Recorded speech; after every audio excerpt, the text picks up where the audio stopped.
Jameson, I'm here. I want pictures of Spider-Man. Welcome to the podcast where we talk about anything and everything that comes out of the crap shoot. I'm your host, JD. This is my co-host, Corn. Or Crom. James. Crom. James. I call him James. Everyone else calls him Jimmy. It just works like that. Rip the flesh. A lot of things have happened this Salt week, the James. wound. I guess first things first. You have you done anything? Have I done anything? Yeah. I've started writing a Sword Art Online live action. Oh, so you're a writer now, huh? I've kind of been. Oh, that's just it's hard to remember since none of it ever gets so much. I know. None of it ever gets into I just do so put into much practice. I just do so Even though much. I very clearly remember you saying something like, "Oh, what's gonna happen, JD? And you're gonna be so like jealous when you figure out that it's actually happened." And then it and didn't. you are jealous, which is why None you of keep it bringing it has up and trying happened. to, like belittle It's me almost over as if it, everything that I've guessed would happen happened. It's almost like The Borderlands, it James. We watched it actually in person. I can't believe you made me watch it. It's actually James' idea to go watch it. I can't believe JD made us watch even though there was this. another movie that were in theaters, Alien Romulus, but we won't talk about that boring movie. Actually, let's talk about the real one. Better. Okay, let's talk about the real movie here, Borderlands, by Alien Romulus, Gearbox, and Eli Roth. Mm-hmm. And my God, people were saying this movie was probably one of the worst movies they've ever watched, but honestly, it was It was pretty shit. It was an experience, and I can't tell if I was having fun because I really do enjoy like particularly bad movies, like Borderlands. So during the whole movie, I was having fun. I was laughing at it, enjoying all the terrible. It was non-jokes. Like the parts I found funny were not parts that were meant to be funny, but man, there were so many moments in this movie where it makes James cringe so hard, like his neck veins like start popping, and he's like squirming around his chair. I think I've seen James in like 4 different positions sitting in the chair in the theater during this movie. You're like, are you like okay every single time like I was like, I'll be looking at the movie, then something stupid happens in the movie, and I look over at you because I know you're gonna be like in a weird, awkward position. Like, so, like one time you were like turned to like the left or something, and your shoulder was like pressed up right against your face, and you glanced over at me, and I was like, "Hey, James, you all right?" you didn't mention that. I can't tell. I don't know which moment it was. There were a lot of them. But yeah, man, the movie, it's I can't find a funnier casting that they could have done for the movie. It reminded me almost of like almost like a Tropic Thunder thing. Like if Tropic Thunder had like the worst casting possible, man, that's probably what it would have been. And also PG, if it was PG-13, which Borderlands is, by the way. Borderlands is PG-13. Why is it PG-13? Because PG-13 movies make more money. Yeah, but it's not a PG-13 franchise. It's No. R-rated. No. James, you don't get to decide that. You're not the Borderlands guy. You're not the Borderlands. That's what you sound like. During the entire movie, anytime like a new character shows up or something like stupid happens, or like something happens in the movie that's not explained. Okay, number one, the first thing that's not explained is that I'm pretty sure Lilith in the movie. There's actually no explanation at all given. It's actually a very non-exposition heavy movie. There was exposition, like straight up exposition. That's probably my favorite thing in movies, actually. You audibly said, "Oh boy, exposition." Yeah, when the movie first started, it's going to be a spoiler review, by the way. When the movie first started, and Kate Blanchett, Lilith, just starts talking about like the origins of the universe or something, I immediately I snap over to James. I put my face right in front of his face. And I go, "Oh boy, exposition!" And then it was like a fucking 3-minute long exposition yeah, it was like 5 minutes of just Lilith talking and like B-roll footage of whatever she's talking about on the screen. It was like stock images floating across the screen, basically. So I think she talks about the some Borderlands stuff like Iridians and whatnot. And she's like, I don't know. people in Iridia, I should Pandora. stress that both me and James, I don't think we've played like a bunch of the Borderlands games. I'm not a huge Borderlands fan. I know James might be. I mean, he says he is, but he's not. But I'm not. But I am like pretty like aware of stuff. You know, I've kept myself kind of ingrained with it. Anthony Birch from Dungeons and Daddies was the writer of Borderlands 3. Ooh, that's not his good. His sister Ashley Birch voices Tiny Tina in the games. That's cool. You know, and Jeremy Dooley from Rooster Teeth was a huge Borderlands fan. Despite being such a little guy, he cosplayed Krieg actually a couple times for stream. You know, you call him a little guy, but that dude is like super buff. Jeremy or Krieg? Jeremy, both of them. Oh yeah, no, I mean he's a little guy in the sense that he's like 5'5", JD. Yeah. He's a short king, but he cosplayed Krieg, who is not a short king. I'd say 5'5" is like average. So anyway, yeah, okay. Shorty. Yeah, so you know, Lilith gives us like a 5-minute long exposition right in the beginning of the movie. Mm-hmm. And my God, it's exposition's always like, it's genius, you know, because some people like James, you know, just don't understand what's happening in the story unless you literally spell it out for him. He'll look at it, like there's a bunch of things that happens in the Borderlands movie where James is like, what? That makes no sense. But it's because he's stupid, right? And he doesn't understand it unless a character literally says to him. Number one, okay, I don't know if you noticed this, but Lilith's weapon, or the pistol she uses, she never reloads it, right? Yeah. And that's because it's a Borderlands weapon, I think. I think that's what it is. It's like the Infinity pistol, and you just never have to reload it. Mm-hmm. Just infinite ammo. Yeah. At any point did I mention that? No. But I thought maybe you noticed, maybe you didn't. Maybe you're too busy paying attention to the other stuff that happened. I was too busy paying attention to classic 16-year-old actor Cate Blanchett. Yeah, so Kate. Should we talk about the casting? So yeah, Cate Blanchett is Lilith, and I don't know how old Cate Blanchett is, but she is not Lilith age, probably. I can Google it right now what Lilith is supposed to be aged. So you check Lilith, I'm checking Cate Blanchett. So, okay, Lilith is, and make sure you're checking Borderlands 1 ages, because there is like that's what this Borderlands takes place in. Yes, Borderlands the movie is supposed to be like around Borderlands 1 time frame. Okay, so in Borderlands 1, Lilith is 22 years old. Jesus Christ, Cate Blanchett is 55 years old. I mean, it's close enough, I think. Let's check you know, Jamie Lee Curtis's character. I'll check Jamie Lee Curtis's age. You check her character's age. You know, classic Tandis. Yeah, first of all, you're all like, oh, I'm a big you know, I know all the story about Borderlands, and I'm a big Borderlands guy. And then the entire movie, you're like, oh, at the end of the movie, you turn to me, and you're like, oh, I thought her name was Tandis. Because they kept saying Tandis. They weren't saying Tandis. They were saying Tandis. And so the whole movie I was going, am I going crazy? Or is the movie crazy? Okay, how old is Tannis's character within the first Borderlands? Was she in Borderlands 1? She might be. I know she's like a side character. I know she's not a main character, so she could be in like one of the later games, but just Tannis age.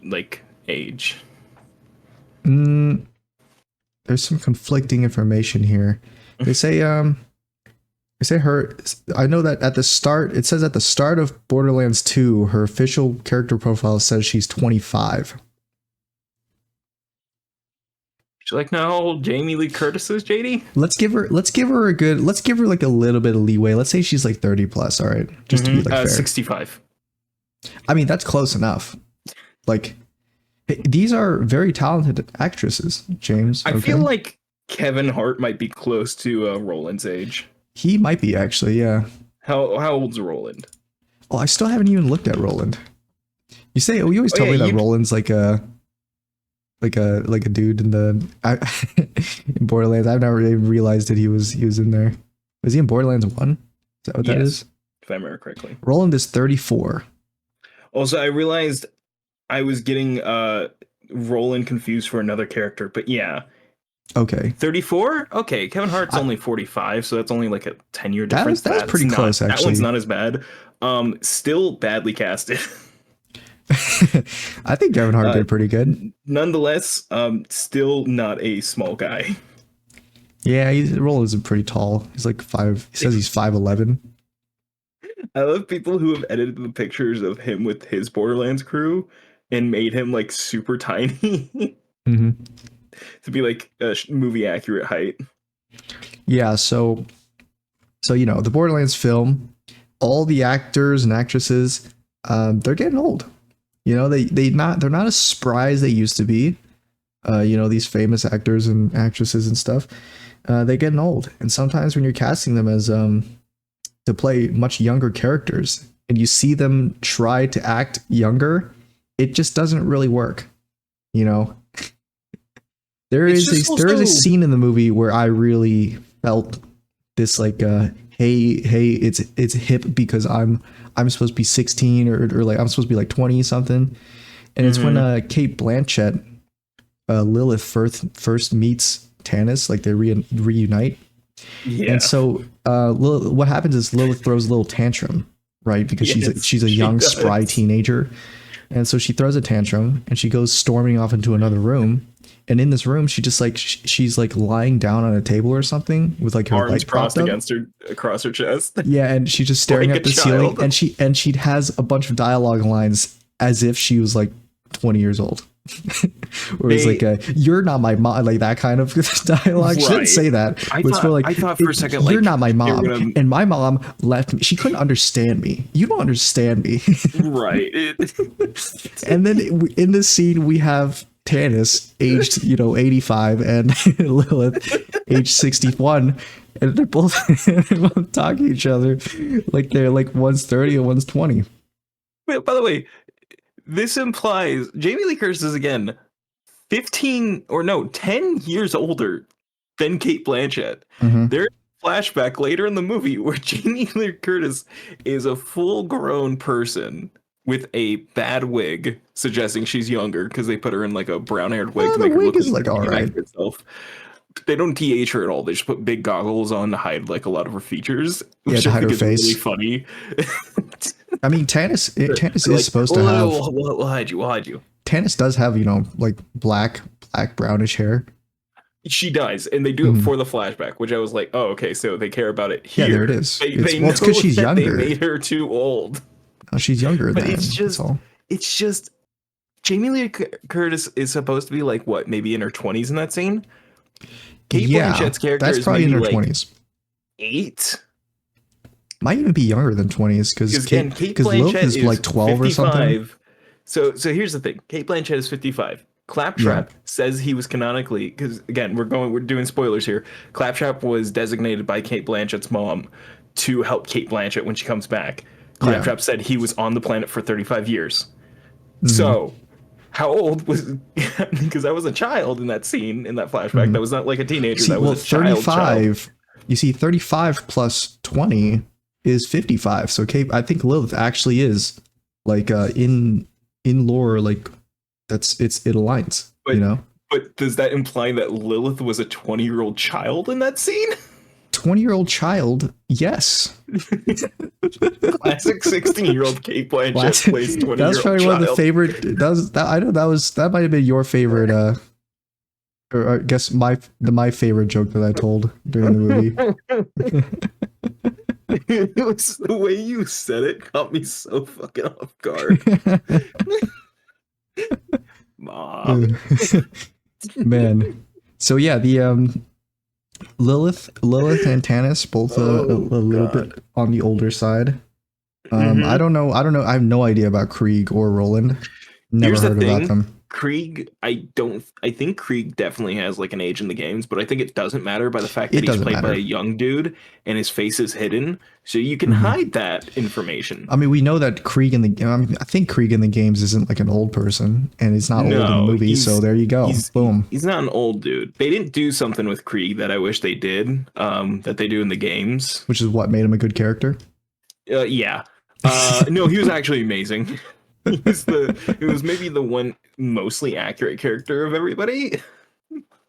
But I see. No, in the games we hear an inner monologue when Krieg talks, because Krieg speaks in gibberish nonsense because his brain is fucking destroyed and broken. Because he's a psycho. Yes, but internally he has a very Shakespearean voice that is trying to help him, that talks to him. It can't control his body, but it can try to help him, and it tries to help him be a good person. So the voice is like very British, or not very British, but it's like it's very British, calm. Right? Okay. No, I think I got not messed British. up thinking about it. It's not British, but it's like it's very toned. It's very calm, and it's very trying to tell him what to do and be on the right path. Krieg's and then Krieg's voice like, talking to him. The fresh, I'm the conductor of the poop train. He's just screaming obscenities and nonsense the whole time, and it's like but in his mind, he's like, we have to move on now. This isn't the time for dilly dallying. Yes, and then in the game, he's like, rah, rah, rah, just doing that shit. I see. Movie, he's just like a playable character in Borderlands 2. It's time to go insane. My favorite Morbin time fucking joke is that it's time to go insane, said by a character who is a psycho. Mm-hmm. I love when Krieg in the movie said it's Morbin time, and then he morbs into Crom. Krieg is actually just Crom. Is Crom a game character? I gotta check. I should check that too. Borderlands Crom. Crom? No, I don't think so. No, he is. He just looks nothing like his movie self. Crom. This is not even close to the same character. Oh, it is Crom. Crom is a dude. So, yeah, dude, okay, so what happened? There's a character in the movie called Crom, right? And he shows up right at literally the last scene. At the end. Right at the end. And Crom is like the he's supposed to be, they all of the main characters fight like their own kind of enemy. I guess just Krieg fights his own kind of enemy. He gets his own enemy, and it's Crom. And Crom is basically like a big ass psycho, just like Krieg. And they just fight each other at the end of the movie, and that's it. JD, Crom isn't supposed to be Crom. He's a completely different character in the games called Mouthpiece. That's him, but they called him Crom. Okay. What the fuck? I'm going down a weird rabbit hole here. But yeah. It's Crom. So that's the explanation. There's a character called Mouthpiece. That's his helmet and that's his costume. But they called the character Crom. But yeah, he's introduced at the very end of the movie. We had never seen him previously, and he's supposed to have this like big like kind of build up to him fighting Krieg for some reason. You know what I appreciate in this movie, and okay, by the way, I was gonna say this earlier, but everyone is like hating on the movie online. They're like, oh, this movie's terrible and stuff. And then right after we came out of the movie, we met this guy. This guy talks to us. We didn't get out of the movie. We were still in the theater leaving. Well, we were walking out of it. It was the hallway walking out of the theater, the movie. And this guy talks to us. And he's like, "Man, that movie was really good. It makes me want to play the games." And I started I had my huge grin on my face. I was staying behind James, so he didn't see me. But I had this huge grin on my face because this dude, he wasn't really talking to me. He was talking to James, and he was like specifically only talking to me. Yeah, he wasn't really talking to me. Man. You know why, James? He was a paid actor. I paid him in order to make to try to get you angry. It was such to realize that people like this movie. Where I literally turned to JD and I said, "That's not a real person." You're like, "That's an NPC right there." I was like, Eli Roth told his assistant to go to movie theaters personally and try to convince people to like it. Yeah, so that was the weirdest fucking interaction I've ever had. It was so funny, dude, because what he was saying was exactly what I was thinking in my head. Like, yeah, that wasn't too bad. Oh, dude, it was so weird. I was just like, I wish the movie was empty, but there was people in the movie. He sat like right behind us in the theater, so I think he heard us talking about it, and that's why he's like, I gotta get to these two. I gotta make them understand. Yeah, well, I mean, he must. Yeah, that's why he probably wasn't talking to me, because he realized that I was the dude who's enjoying the movie a lot. Because like during some scenes, I would like turn to James and I would make like a huge pogging face. I'd mew at James there occasionally and go like, "Whoa, did you see that?" And the entire movie, I don't think I saw James smiling whenever I'm not telling him a joke during the movie. No, like, there was one time where you cracked a smile. Mm-hmm. Oh, maybe toward the end. Yeah. No. It was Bobby Lee hopping off the chair, not changing height. Oh, that one joke that got you? The one joke I liked in the movie, and it's from Bobby Lee, a person I do not like. It's just because it's so. That's like a humor that just never gets old. Because I think it's a payoff to the whole fucking thing that we were shitting on Kevin Hart for. Where like this guy is like as tall as. Well, I was not shitting on him for it. Okay, I have to be clear with this. I was not shitting on him for it. It's James that's shitting on him for it because James hates short people. He hates them. As a tall man, as a tall boy, you hate as a tall girl, short kings. I hate. Yeah. I hate all the short people. I'm such a tall girl and I'm misunderstood.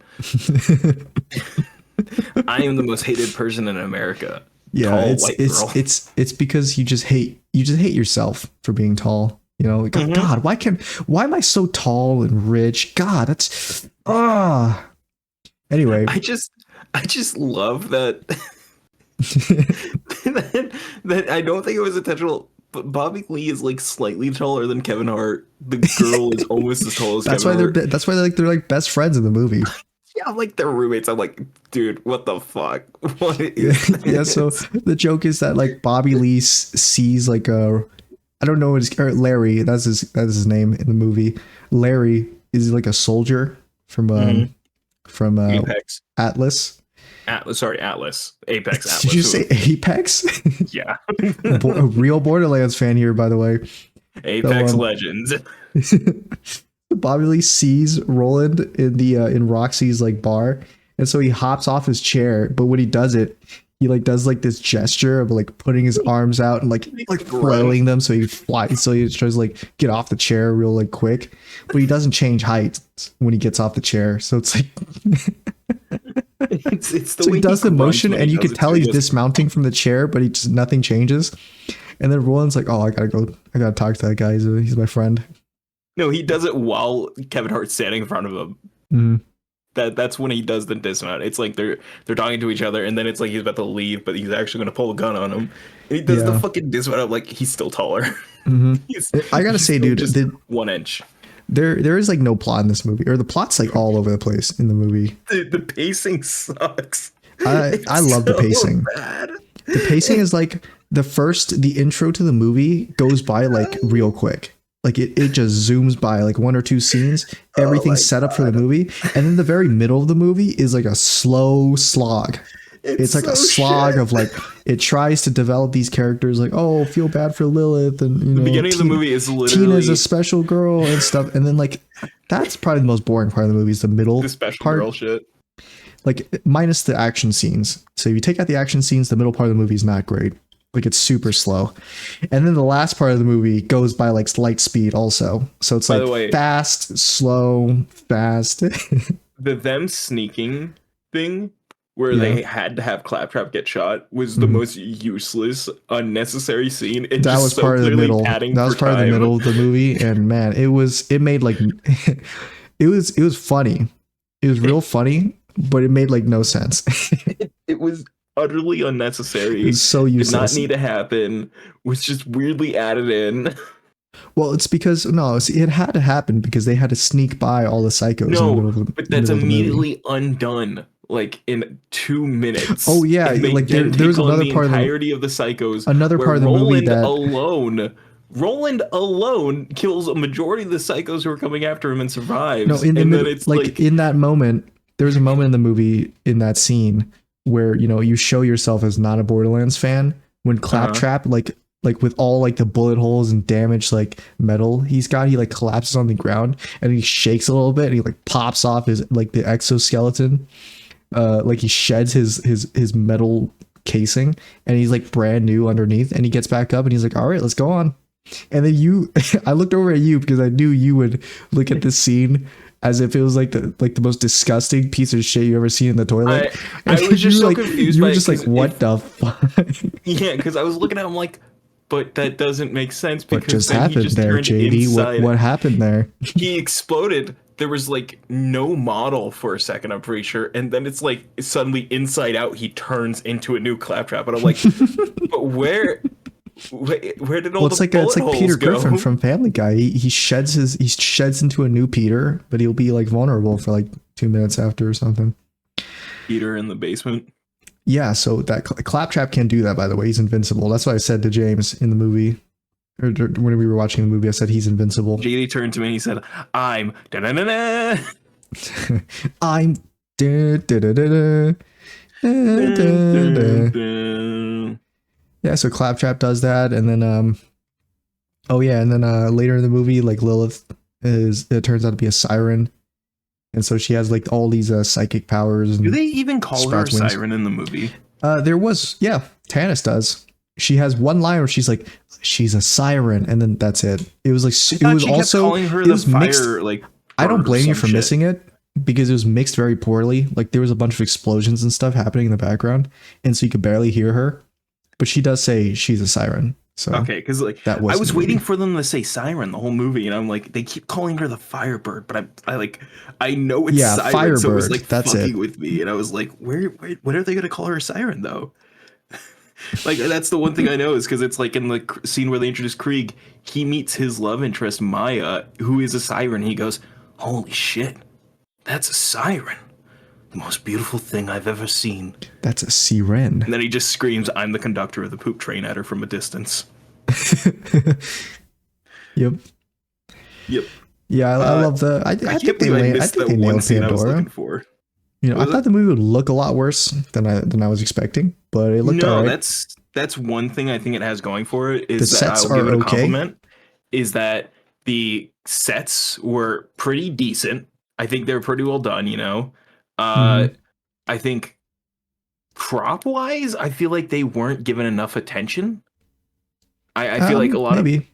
I feel like a lot of props the super small details are there showing off.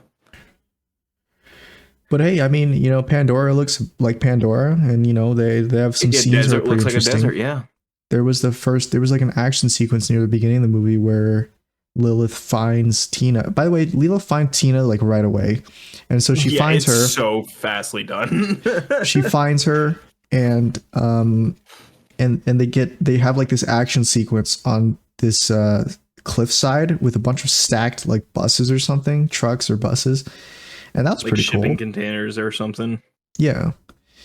And so, you know, that set looked pretty good. And by the way, you know, I heard people online giving all the actors shit for like their acting during the movie. Like they just like they're saying that they didn't act their best, like they didn't try or anything. But it seemed all right to me. You know, especially when they hit like those one-liners of like I'm getting too old for this. You and what army? 8-year-old Kate Blanchett getting too old? Impossible. Well, I mean, she acknowledges in the movie that she's old like multiple times. She says, I think she does say, "I'm getting too old for this" like twice during the movie. She says it near the beginning too. She says that line verbatim in the beginning. She's at a bar and she's like, "I'm getting too old for this." Takes a sip of the whiskey or whatever she ordered, and then at the end of the movie, she's like, "I'm too old for this." Flies up and explodes into a firework, dies. So anyway. God, what a shit show, man. I think costume wise, everybody looked okay. Yeah, I guess so. I'm like kind of looking at it with this. They're terrible. No, I think Krieg was really well done. I really liked Edgar Ramirez's Atlas. Yeah, I really loved when he reached up and pulled down on himself and went, ugh. See, that was the second time in the movie where you smiled at a joke that they did, right? Because because at the end of the movie, Atlas shows up. So Mr. Atlas is he's the owner of the Atlas Corporation. He shows up to the vault, and he has a flying ship above him, and it shoots lasers. The ship. And the way that Atlas makes his ship shoot lasers is he does this gesture with his hand where he reaches out and like clutches his hand, pulls it back in. But the first time he does it, he moans. So he's like, and then the ship shoots the laser down at them.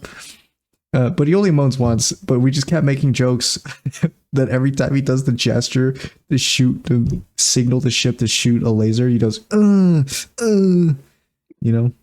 It just kept catching me Even though he off only did it guard. once. He only moaned once while he did it. He only did the moan once, but he kept doing the movement again the movement was there. and again in verbatim. Well, because the ship, he wanted the ship to keep shooting lasers.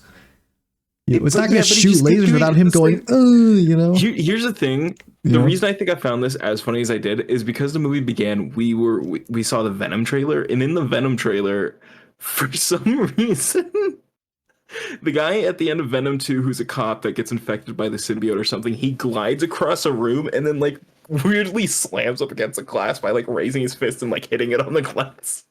And every time I saw is that your favorite part of the trailer? Ramirez do the fucking like hand gesture and pump, I was just like, dude, he's doing it. He's hitting the same pose. I know the only reason you laugh at that in the Venom trailer is because of how smooth it is, how smooth that dude managed to do that motion. It almost looks smooth. It like the motion looks fake, but you could tell it was real. Like it was done by a real dude. I know he's on a wire setup. It's just I don't know why here's the thing. He's supposed to have a mixture of Venom and Carnage's symbiote together to form the character Toxin, but he's not, and he's like a weird like telepath who's like in link with the Venom symbiote race. So I don't know why he's acting the way he is in the trailers. It looks like when the first Venom trailer came out and they didn't have the Venom symbiote in any of the scenes. So everything was just like really weirdly edited to like hide the fact, so it just looked like telekinesis. And so that's what I'm hoping that's what that scene is, and that's why he looks so weird doing that. But it's just so funny the way he just like. Is it because he doesn't make any noise during the trailer? Is that because you just in your mind you place Atlas's moan the first time he does the ship laser along with the dude sliding and putting his hand on the glass door in the Venom trailer? He goes, and then. The end pose Edgar makes and the pose he hits are like so close to each other with the arm movement. It's like, it's so unnecessarily funny for no reason. I'll say a thing against Borderlands, like an actual criticism. I think the green screens weren't good. There were some green screen moments you could tell. Yeah, there were green screens. Tiny Tina green screens especially were really bad. Whoa, that looks like some shit I would make. We also kept making that joke. I'm about to make a name for myself here. What happened here? Yeah, it was pretty great. So yeah, I mean the characters in the movie, I never really. I'm not a big character guy. You know me. I'm not a big plot guy. I'm not a big character guy. I can describe the plot to you in like 2 sentences. It is. Tina runs away. Atlas tries to get her back and get into the vault, and that's the whole movie. That's the whole movie. Here I am to overcomplicate this. So, it's so bad. The characters, the characters, the motivations change so quickly between scenes. I love it. You know, sometimes they have to try to be smart. Like, this is exactly why they changed motivation. No, dude, shut up. Just get to the goddamn action. There's no explanation for Krieg and Tina's prior relationship because Tina is supposed to have always been on the ship, locked in her room. Krieg is a prisoner for some reason on the ship, locked in a cell. There doesn't need to be a prior relationship. They're both just insane. When Krieg picks her up, she's like, Krieg, hey, big guy. And he's like, little sister and stuff. And it's like, yeah, there you go. There's the prior relationship. They're siblings. This is literally Eli Roth going, I had no other idea of how to make these two. You see, because in Borderlands, what happens is Tiny Tina is actually friends with Krieg. So I don't think they know each other. Okay.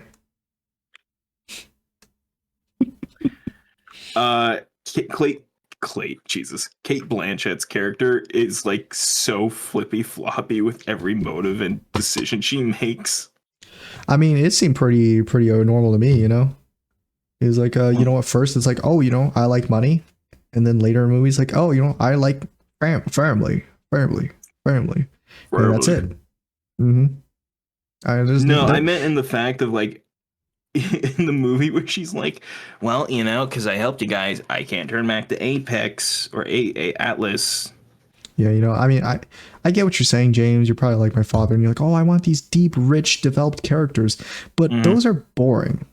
Those are so boring. Borderlands because nothing's definitely not known for their good character work or anything. Exactly, it's not. So get to the action. And speaking of action, there are a lot of action scenes in this movie, and I thought a lot of them were pretty good. I thought they were all right. I thought they were decent. You know, taken out of context, if you just take the action scene out of the movie and just play it, I thought it was all right. Yeah, I thought it looked pretty good. I think they were decent even out of context.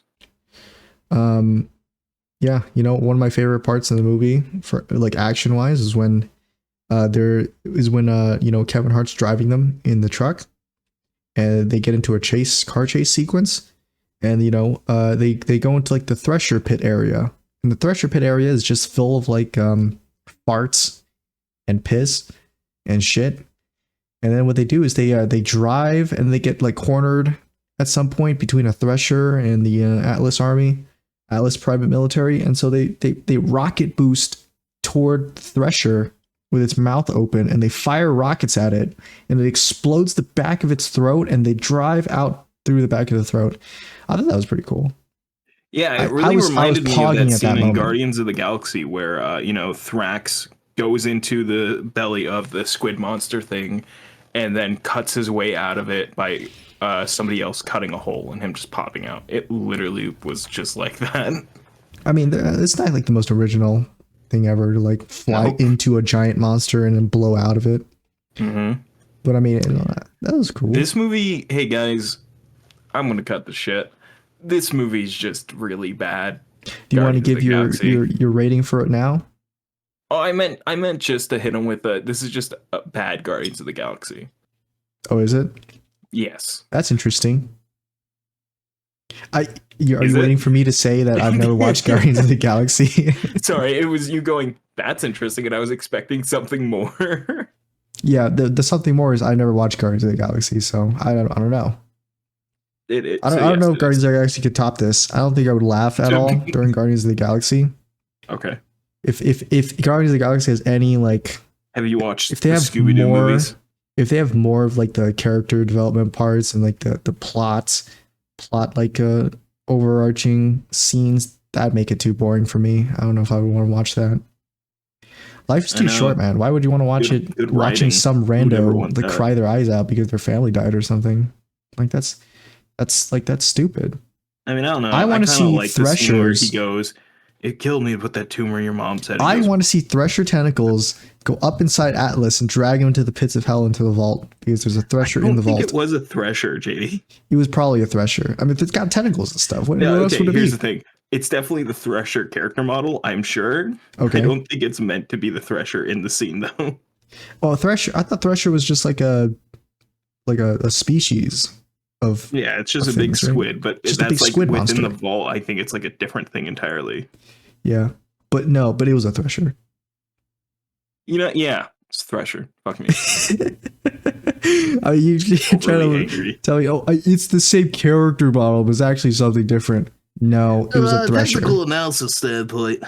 Yeah, I like the fact that you would want to give Eli Roth that that point right there, but I'm going to take that point away and say that it's just a Thresher. I want to give him the credit of reusing the model. You want to give him the credit of being like, oh, it's actually something different. It's a new, strange monster, only specific to the vault. And it just so happens to look exactly like the Thresher and sound like it. Crom. Anyway, that's probably my favorite. That was probably one of my favorite characters in the movie, Crom. Crom. I love how he just showed up. He shows up. He's got like badass armor on. His ass beat in every fight. This big ass dude, this big ass psycho dude shows up, and his armor looks cool. And he goes and he beats up Krieg for like a scene, and then he dies. By the way he gets beaten was like was really funny. So what happens is he's beating Krieg's ass like the entire time. And then Krieg like he just turns around, like punches him in the nuts or something, and he falls over in pain and falls into like a hole. And that's how Crom dies. So, you know, rip my boy Crom. He should have deserved better. But yeah, the villains in the movie are funny, dude. I'm not gonna lie. There's this lady, commander lady, Nux, who leads the Atlas army. and she's rocking like the wildest haircut. It's like a bowl cut in the front, but in the back it's like longer and has mullet. Yeah, she has a mullet with a bob cut in front. It's really so bad. It's super funny. And then in the movie she drops some like huge one-liners too, like everybody stop, go find them, and then hits them with the what army? The army right behind me, yeah, and then the big army shows up. She says the shit that people say movies say, but they never actually do. But she actually fucking says the shit. Yeah, she does. Like I applaud them to have the balls and just be like, yeah, just say it. It's not balls. It's laziness. Jake. Why would it? Oh yeah, would you say it a different way? Like, oh, maybe this army instead, and then just the army's going to show up anyway. Why was I just? I wouldn't have said the "you and what army" joke. I just wouldn't have said it. Yeah, I mean, I know you would say that, but I'm going to take a look at your script later. You're going to send me a copy of your script that you're writing, and I'm going to look at it, and every single line is like, I'm getting too old for this, or what you and what army. It's that, but it's I don't know if you acknowledged the joke that I said after the first time she said the army right behind me, and Atlas army comes in. I know you were like reeling in shock of her actually saying that line, but I looked at you in the face and I was like, "They fly now? They fly." No, I heard you say that shit, and I just didn't say anything ignored it because I was like, "It's too stupid. It's too stupid that they fly now." Line. Well, they fly now, so there are some Alice soldiers who are on like these pod racers. They're like pod racers. What the fuck is this movie? One other thing I really like about the movie, Claptrap. Claptrap is there for the majority of the movie. He shows up near the beginning, and the way he shows up is it's just peak. You know, this is peak cinema right here. So he's voiced by Jack Black, and I'm gonna say he's voiced by Claptrap. Jack Black does try to do the Claptrap impression. Like he does a Claptrap impression. Tries is doing a lot of heavy lifting in that sentence. Well, I mean, he does kind of sound like it if you never heard Claptrap to begin with. If you've never heard this character's voice, it's actually really I accurate. will say that it sounds less like Jack Black than, you know, some other stuff. So yeah, he puts a little high pitch on it. There's a high pitch, it's nasally, you know, it's a Claptrap voice. Right, and he does the jokes, and man, he does so many repeating jokes. Oh my god, it makes me laugh. It makes me laugh harder every single time he does it. After I think he does it like the second time. Yeah, he does it 3 or 4 times in the movie. Yeah, I mean, I thought you liked it because you started laughing too when I said that to you. It was like that's funnier than the actual joke. Is it because you funnier the second time? Is it because you just weren't expecting them to do the same joke over and over again? They did it like 3 times in a row too. I can't remember what the fucking joke. They did it the joke is this. Times. It's not even. It's like the stupidest joke ever, but it's hilarious to me. So when Claptrap's doing like an action that's mundane, so in the beginning, he's searching this. He's like reverse Google searching this picture of Tina, trying to find out where she is. And so he looks at it and he starts scanning it. And he's like scanning. So he's like singing to himself just the word of what he's doing. He's like scanning. And then I look over at James because it's meant to be a funny like scene, like a joke. And you know. The funniest part about this movie experience was that like a bunch of people around us, like the only people around us, were like also laughing along with me at these like jokes, and James was just not having it. He was being a party pooper. He was being a Squidward. He didn't want to laugh at any of these jokes. So you know he goes scanning, and then later in the movie, like 2 scenes later, he does like the exact same thing. Yeah, where he goes standing, and then the scene right after that, they're in the car, and then Lilith is driving the car, and she's like, I want to shoot my gun and not drive the car. So she hands the steering wheel over to Claptrap, and he's like, oh, my favorite thing to do, driving. I couldn't. Dude. That's that. And I think that's when I turned to James. I'm like, it's even funnier the second time. Yeah, you fucking saying that like kicked my brain. Like I was so like numb to the jokes, and then you saying that's like, hey, wake up, wake up. Yeah, it finally activated that funniness in your brain. I was like, yeah, this is actually funny. A neuron activated when I know that when you're in the mood of like just being a sourpuss like James was during the Borderlands movie, you just don't find things funny. Okay, even the funniest jokes could be not very funny to you if you're just a horrendous, miserable person like James is. But you know, sometimes you have to sit back and just enjoy Claptrap going like going scanning like every like 30 minutes in the movie. I'd laugh if it was funny. It was funny. Which is why I laughed at Bobby Lee. And I'm tired of pretending that it isn't.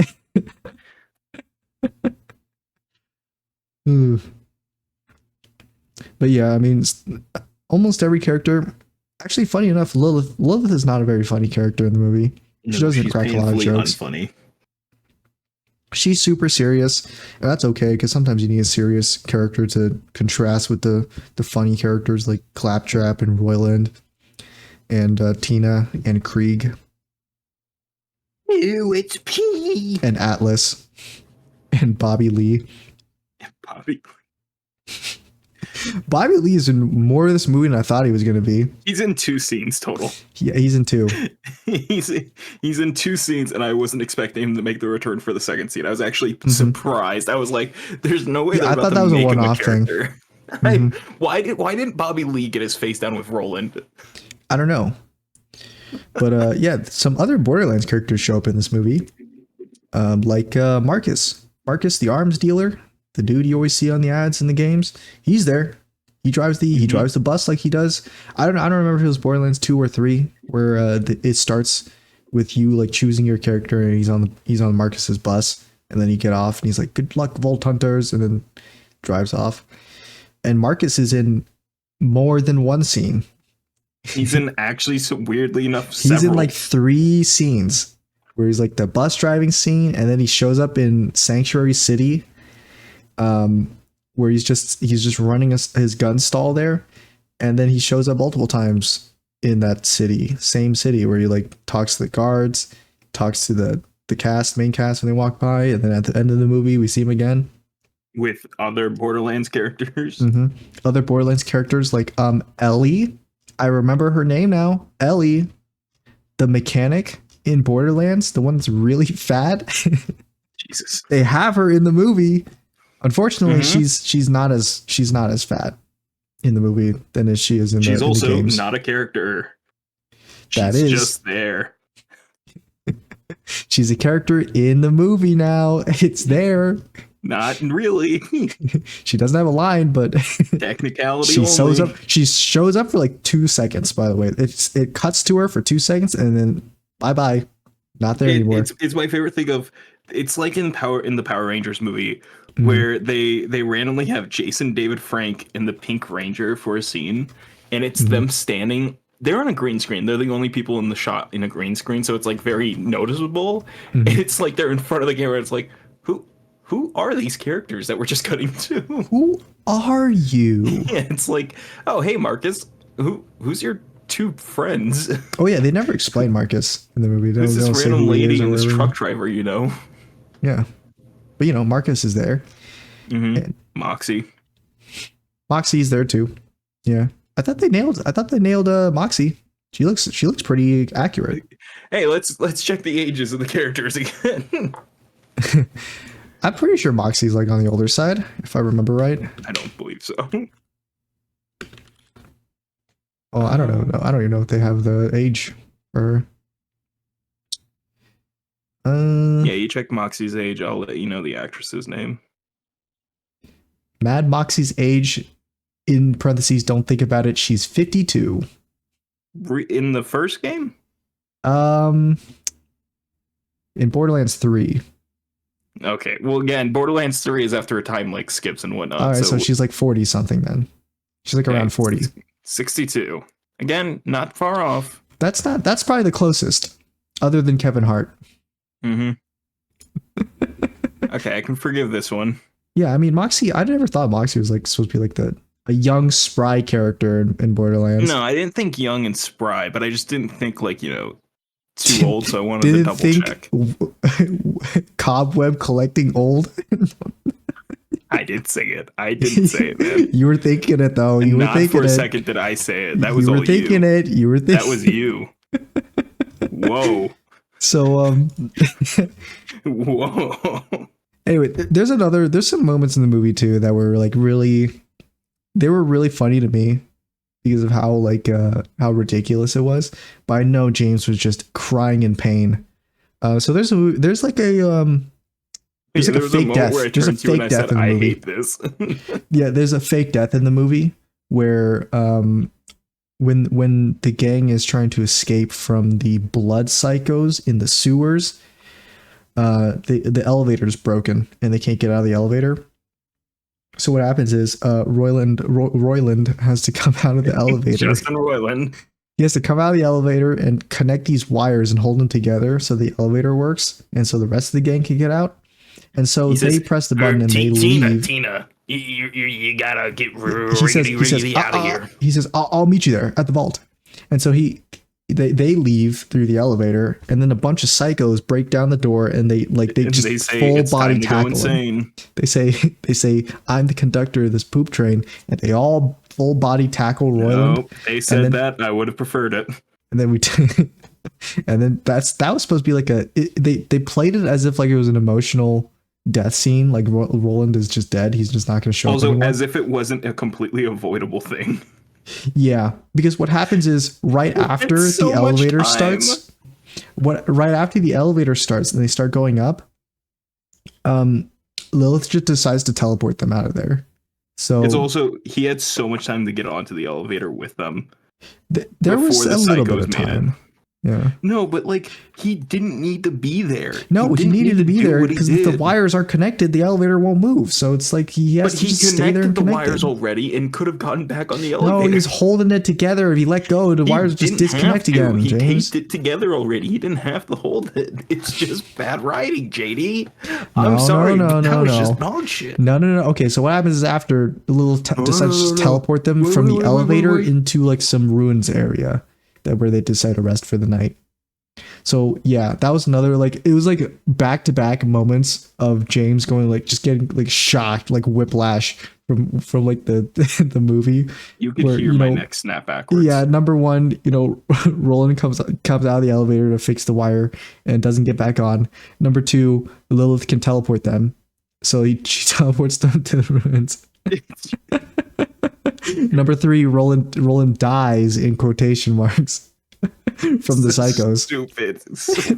That all happens in like 5 minutes, by the way. That happens within 5 minutes. Man, it was so funny.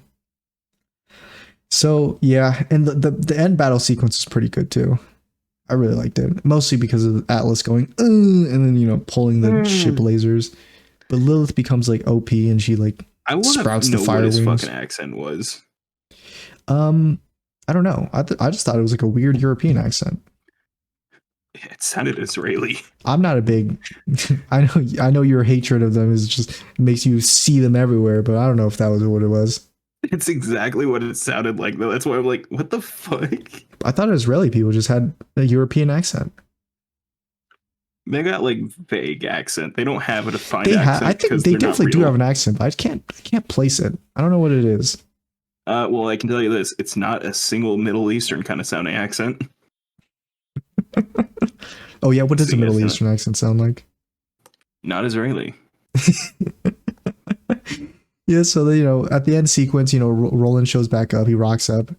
Atlas has like this. He's got. I don't know what he called it. He called it like a something super shield or something. Do you remember what he called it? The Atlas super shield. He did not call it a super shield, I think. No, but he said Atlas shield and something else, but he said it with such a weird fucking like.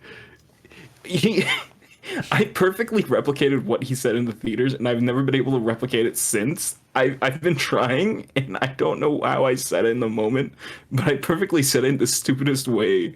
the way he fucking says it, how he says Atlas shield without saying the S's, but you can still tell that's what he's saying. Yeah. Yeah, and then he like opens up his coat. He's like rocking up in this nice like fashionable coat, and inside he's just got like a bomb strapped to him, and it's a shield. And so you cannot just kill me because I'm wearing my suicide bomb. It's just a force field around him that stops everything from killing him.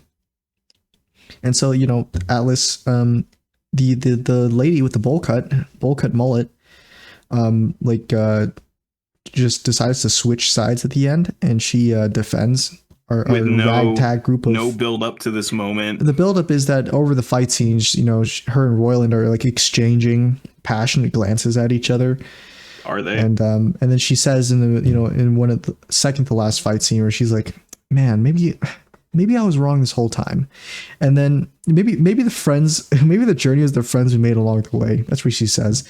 And so at the end of the scene, at the very last scene, she like steps in front of them, body blocks them, like, "Hold your fire," and then she gets zapped by the ship laser, I think.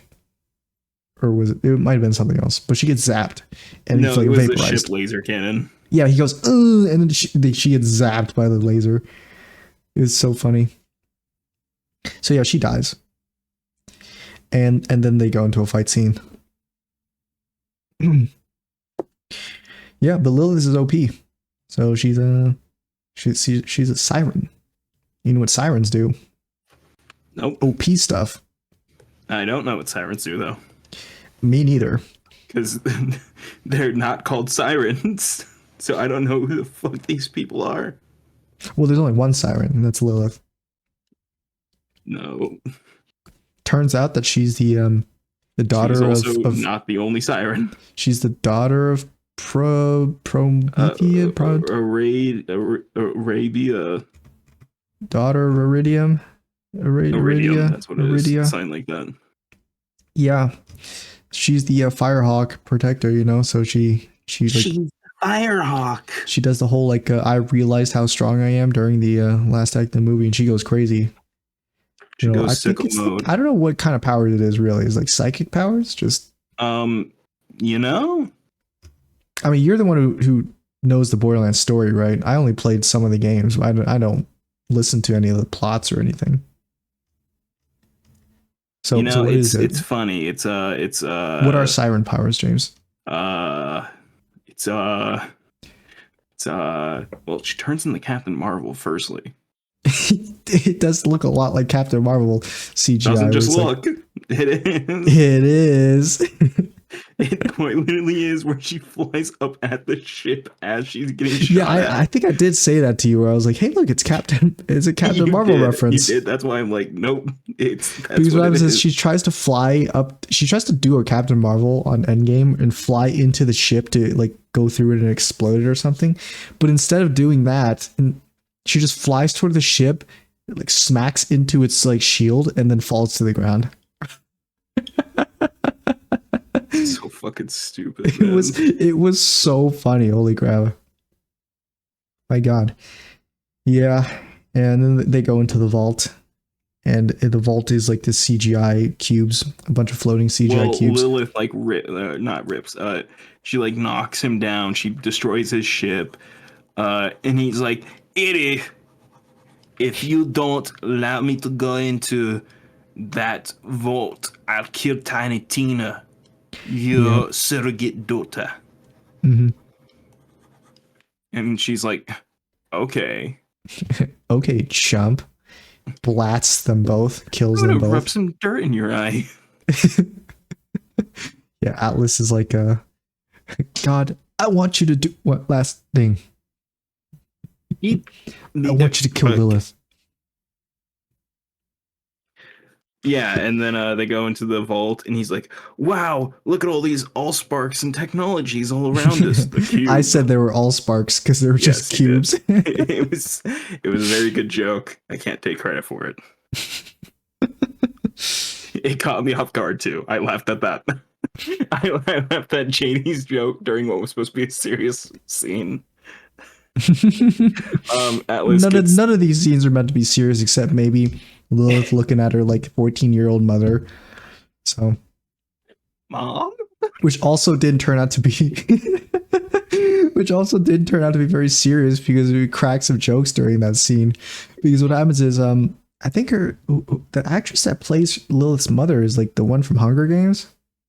What's her name? No, it's not the lady from Hunger Games. I know who you're talking about. I thought it was too, but no, it's not. It doesn't it look like her? It does. It's not, but it does. It looks like the one from Hunger Games, but she pops up and Lilith's mother is like 20 years old, and so in this hologram of Lilith's mother, she's looking at her mother. She's 20, and then Lilith herself is like 50 something.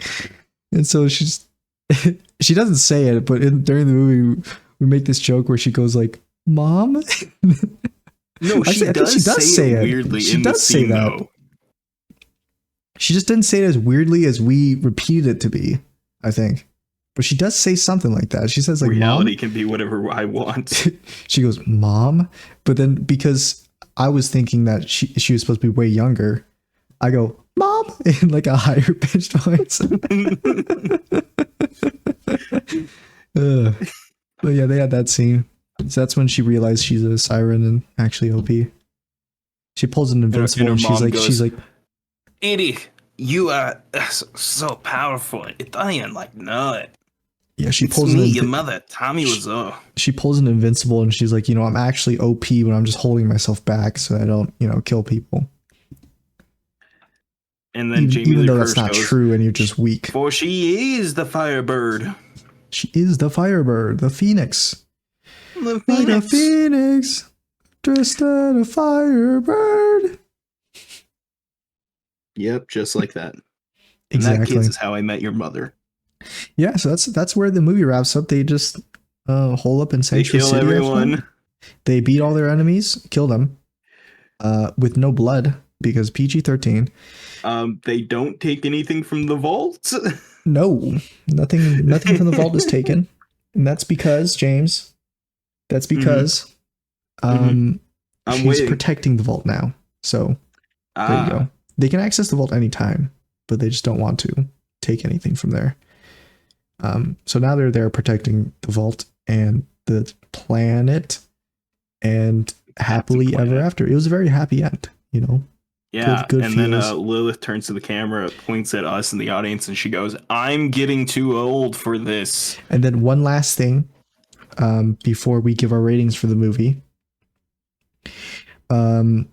We waited in the theater for an end credit scene, and there wasn't one. So if you're planning to go watch that movie, there's no end credit scene. No, which is weird because it definitely feels like there should be. I think I had a feeling that there wasn't, and I got that feeling after I saw Claptrap show up for like the beginning of the end credits and beginning of the credits, where he's like, he has to go out with one last like banger of a joke when he's like, "No, I don't want to go. I don't want to." He does the Spider-Man thing at Infinity War. He's like, "I don't want to go, Mr. Stark. I don't want to go," because the credits are pushing him up and away and off screen. So he's like lying down on the ground, on the proverbial ground. He's like, no, don't leave me. I want to stay. So yeah, just one last thing. So before we wrap up and everything, I did send you a video, JD. Mm-hmm. You don't have to watch the full thing. I just want you to see the scene where they talk about the guy opening the hatch. Okay. Because I forgot to point this out in the theater because this is the one thing I was aware of ahead of time. So okay, let me know when you finish the video or whatnot. I'll watch it right now. Where somebody's opening the hatch. If you look closely, you'll see that somebody is actually helping one of the crew members. Oh shit. Oh, I see. So he says one of the crew members is helping him open the hatch? Yes. That was a video. I don't know. Maybe that's just... You sure that's not just one of the other party members right there? That looks kind of like Roland to me. That's actually just Claptrap. I think that looks a bit like Roland to me. Maybe Tina? Right above 5 feet tall. That's so obvious. There's so much... You say this it's so obvious, but I didn't notice it. No, because it was so obvious, but like I didn't realize what scene in the movie it was by how fast it went by, so I was like, oh my god. But yeah, that so was you noticed it during the movie? No, because I wasn't looking at the screen until after they opened the hatch, and then I looked back at you, and I'm like, "No, you missed it." I mean, I was staring at the whole time. I didn't notice it. CGI, no, you were actually staring at me doing your smile two face. I will say there for a lot of the movie, I was taking glances at James to gauge like his reaction on whether or not I should crack a joke at him every once in a while. Most of the times you kept going. Are you okay? I was waiting for the lowest lows, and in order to hit the highs. So because the highs hit hard when you're low. Just that's you can quote me on that. My favorite one is when I got a literal physical headache. Yeah, you said to me like I'm getting a headache. I wasn't joking. It like genuinely hurt. My brain was. I think that was after. That was probably after Claptrap was doing the driving joke during that action scene. I think I remember that. I don't think it was that early in the movie. No, I mean that was near the first. The end of the first act. That was near the middle. That was near the beginning. That was the end of the first act. Yeah. No, I think it's post them meeting up with Jamie Lee Curtis is when I got the headache. I just can't remember what scene it was, but God, it hurt like fucking hell. I was in fucking pain. I can't believe the movie would actually make you feel so much pain. Anyway, so let's give our ratings for the movie, James, huh? Yeah, you go first. What are you thinking? Oh, you want me to go first? Okay. Yep. So,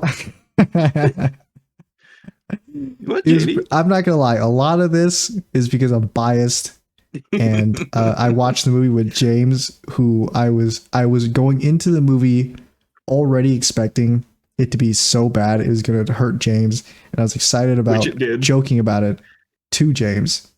So I had a pretty enjoyable movie experience. I'm not gonna lie. No headaches, nothing like that. So the movie's bad though. Like it's a terrible movie.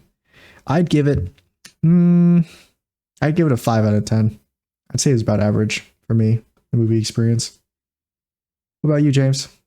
So there are things that I want to forgive the movie for, like I've said earlier, costumes, props, sets, and whatnot. But then it's like it's not like the worst movie ever.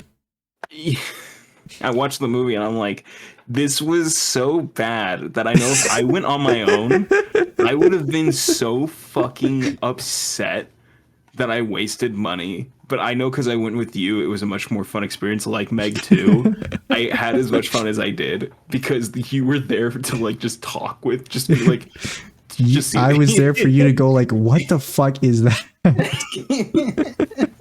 And go, mom. So with that, 4 out of 10. Okay. I can't give it the satisfaction of being a halfway score because it's like I do think it's such a bad movie. Like I genuinely think fundamentally it's not a good movie. Oh yeah, it's terrible. I think pacing wise, story wise, acting wise, it's so shit. I would give it 5 out of 10. If you are kind of like me and you do like bad movies, terrible plot, bad characters, and there's some action in there, go with one of your serious friends who likes like better movies, like deeper movies. JD was giving go with one of your better friends and just constantly. I'm sorry, this isn't Robert Pattinson's Batman. And just constantly show how happy you are to watch this movie compared to they are, and I promise you, you'll have a great time. This isn't Robert Pattinson's Batman. Because your serious friend is gonna be like, this movie, it's giving me a headache, and then you could turn to them and be like, it's even funnier the second time. Thanks, Greek. Thanks, Greek. That fucking joke. I can't remember what the scene is, but just randomly at one point, Krieg puts his hand on somebody's shoulders to comfort them. It was when Lilith was planning on opening the vault to save all their friends from Atlas, because Atlas is like, oh, I want to get into the vault. Oh, it was before the final battle Lilith showed up. It was before the final battle happens with Atlas. Atlas is like, I'll make a deal with you. You open the vault and I won't kill all of you. So then Lilith is walking toward the vault and they don't know whether or not it will kill her because they think it's going to kill her when they open the vault. And so Krieg gives a little pat on the shoulder, and I hear you go like, thanks, Krieg.